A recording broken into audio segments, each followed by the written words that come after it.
What do you think about aliens? I don't think there are any.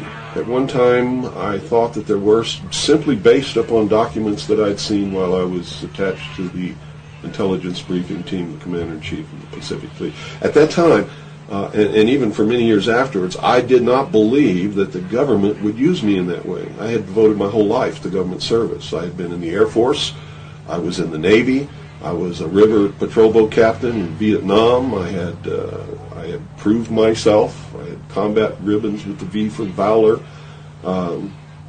There was no doubt of my loyalty to my country. And maybe that's why it was so easy to use me, because I wouldn't doubt that what I saw was real. But over the years, I've done a lot of research. And what I've discovered is there's no proof existing anywhere that extraterrestrials are real, or that have ever visited this planet, or that they exist anywhere in the universe. There is not one shred of evidence anywhere. There is lots of evidence, tons of it in fact, that there are a group of people collectively known as the Illuminati who want us to believe in some extraterrestrial threat from space so that they can cause a world government, bringing together of all the people to resist that external threat. And the first time that I saw any reference to that, I was reading some papers from the Carnegie Endowment Fund, and there was a record of a speech. It was a dinner for Viscount Ishii of the Japanese delegation, the Japanese imperial delegation, in 1917. And John Dewey was one of the speakers. And the first sentence out of his mouth, as I was reading this, I almost fell out of my chair, because this was in 1917. And he said the best way to cause all the people of the world to come together in one world government and end war forever would be if we were attacked by some other species from some other planet. And boy, that just clicked with me, and I knew that this is just another scam. This is the age of deception. There's no doubt about it. And then 8 times during Reagan's administration, he inserted almost the exact same phrase into 8 of his speeches. And it's a scam. That's what I can tell you. What they call UFOs, these craft that fly around the sky, are real. But they're not piloted by some little green guy from some other planet. They're owned and operated by the United States of America for one, the Soviet Union for another, probably Great Britain, Canada. I think the first really operable ones were probably manufactured in Western Canada, in the wilderness, in a place especially built to create those machines, like we created the Manhattan Project, and the same kind of secrecy surrounded it. So the technology is real. It's been kept secret, and it's been used to promote this concept that there's an alien threat to this earth. The cattle mutilations I've discovered in my research are nothing more than what's left after the government does its secret tests on the low-level radiation leakage from its atomic weapons assembly plants and atomic power plants. It's a low-level radiation monitoring project. And if you look at what's missing in the cattle, you'll see that it's just as clear as day. They take the lips, they take the tongue, they take a 6-inch patch of skin, they core out the rectum, the colon area, where those kinds of things would collect. They pass through the digestive system. On female cows, they take the udder to check for low-level radiation in the milk. This is being passed to the calves. And these are all grazing animals that graze on the grass where the radiation falls when it falls from the air. And it's just an incredible deception. And I'm just amazed that people have fallen for it in the manner that they have in the absence of any proof whatsoever. I mean, they cite hearsay as proof. Well, what about all of the alien abductions?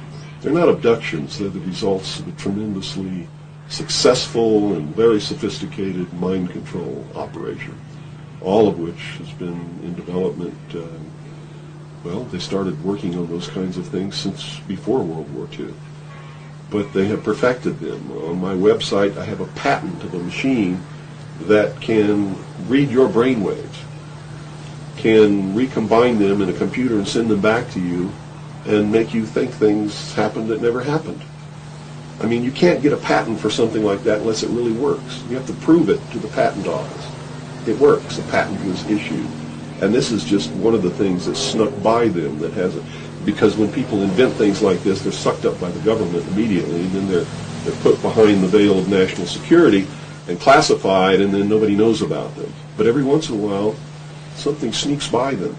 And when you do these searches in the patent office and the trademark office and in the copyright office, you come up with some real gems once in a while, and that was one. Also, the congressional investigations into the intelligence community has revealed the existence of these programs, and there's no secret about it. It's documented. Project Artichoke, Project MK Ultra, MK Naomi. I could go on and on and on all day long. And if you had the time in your movie, we could lay out all the documentation, which is official government documentation, and prove beyond any shadow of a doubt that it's true. But that's what it is. It's not extraterrestrials coming down. The human body cannot pass through walls or roofs, or through windows that are closed. This is all the product of the imagination and people's willingness to believe something because they want it to be true. I don't know why they would want it to be true. You see, because if it were true, these are not friendly aliens. They're doing some terrible things to people. If I were to kidnap somebody, pass them up through the roof, and take them somewhere, and perform operations on them, and take samples of semen and ova from their reproductive organs, and plant thoughts in their mind, and all this kind of stuff, and then bring them back, guess where I'd be right now? In prison. It's kidnapping. It's criminal. It's a terrible thing. So there's a morbid sense about all this too, as if people want to be hurt for some reason. I don't understand that. That certainly is something